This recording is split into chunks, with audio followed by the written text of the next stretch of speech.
You know, I get a little bit emotional, but I'm not going to even acknowledge the presence on television. Number one contendership action right here. There's an intermission for that. Yes, there is. Tank and Azrael, obviously a show of somewhat respect. But we're talking about two guys who don't even speak. I have never, ever heard them utter a single syllable. 1 week removed from the most god-awful, brutal match I've ever seen, Steven. And these four guys, they could have easily sit at home and been just as respected. But no, they decided to sign the match. This is what you call 4 sick sons of bitches coming out here to wrestle for the number one contendership match. They did not have to do it. They were the contract on the line. They are the World Tag Team Championship contract, and now the winner will be the number one contender. Hey, both these teams have been Wildside Tag Team Champions before. They know what it's like. They like it. They want it back. This is how you go about doing it.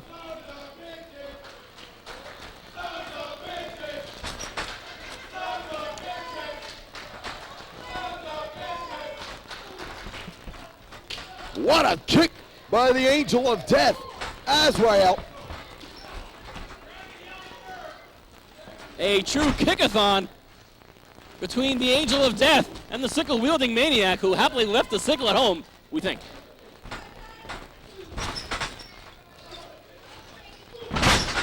Gabriel, very quick. Considering someone who's got a hurt leg, I'm really surprised that Gabriel's doing nothing but utilizing the legs. Oh, good grief. The first one missed, the second one sure as hell didn't. Look at the Angel of Death. Lacing a kick into the head of Tank. The Archangel with a leg sweep and Wrenn kick Tank inadvertently. There's the head sandwich. Pair of drop kicks right on the temple of the ticking time bomb. You pretty much level a normal man, but ain't nothing normal about Scottie Wrenn.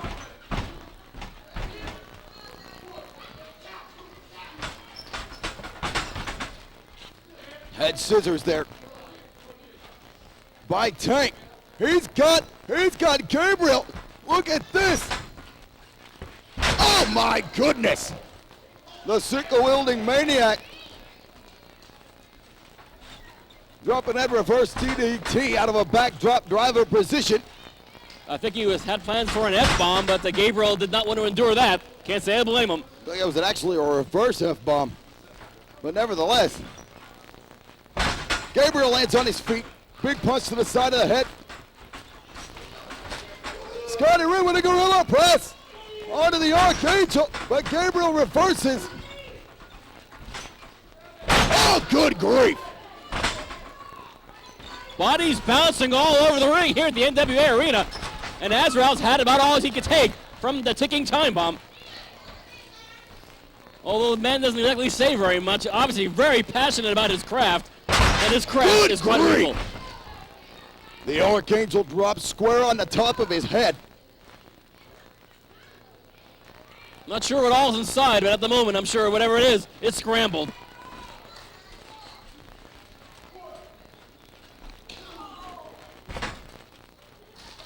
And kicks still leveled at the Archangel Gabriel. Not a traditional classic wrestling encounter between these two tag teams, although both guys can do traditional professional wrestling when prompted. I don't see the prompt here this evening. Well, the sickle-wielding maniac Tank certainly has an amateur wrestling background, one that's quite impressive. Good grief. But it's one that he doesn't dust off too often. But it does come in handy. For the matter of fact, he doesn't need to. STO by Tank, and locking it into a reverse crossface. Perhaps by putting enough pressure on the Archangel Gabriel, it might be a concession out of Gabriel, but then again, we're dealing with somebody who, as we mentioned before, doesn't speak.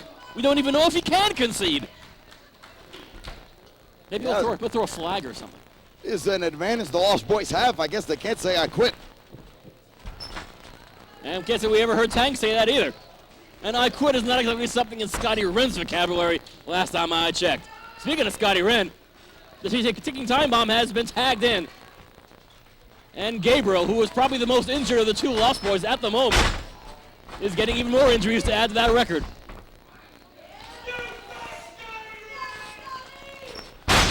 Look at the ticking time bomb manhandling Gabriel. And there's a lot of power in the ticking time bomb. Scottie Wrenn, former Wildside Tag Team Champion, along with his tag team partner Tank. And so far, Tank and Scottie Wrenn functioning seamlessly here this evening, unlike what took place at the end of that ladder match at Hardcore Hell. Look at the power of the ticking time bomb there. A leg drop off that second rope. Unfortunately, taking Speedy Nelson's attention away. Oh, Scottie doesn't like that. And a quick go behind from Gabriel. Oh, and a charging lariat, leveling the Archangel. Things seem to be going the way of Wrenn and Tank. The ticking time bomb now in control of the Archangel, looking for the Scottie bomb here. Gabriel knew what was coming, was fighting like hell to get out of it. Nobody wants to be the victim of that. Azrael was on a ladder at Hardcore Hell 2003. And Scottie Wrenn's got the Angel of Death. Gabriel there to make a quick save for his partner. Good grief!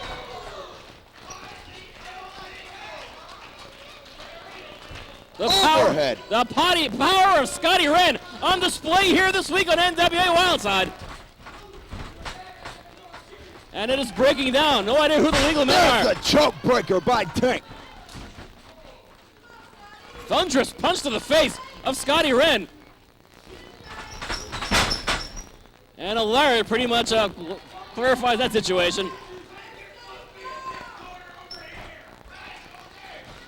Tank heading up to that top turnbuckle. Look at that kick by Azrael. And another. Scottie Wrenn. Oh, good grief, and the kick nailed Scottie. Tank got crushed. And I don't think that was the intention of Wrenn. Hurricane Rana from Gabriel. There's the unholy roller, and he cleared Tank. And the Lost Boys are #1 contenders. Gabriel Azrael, the Lost Boy.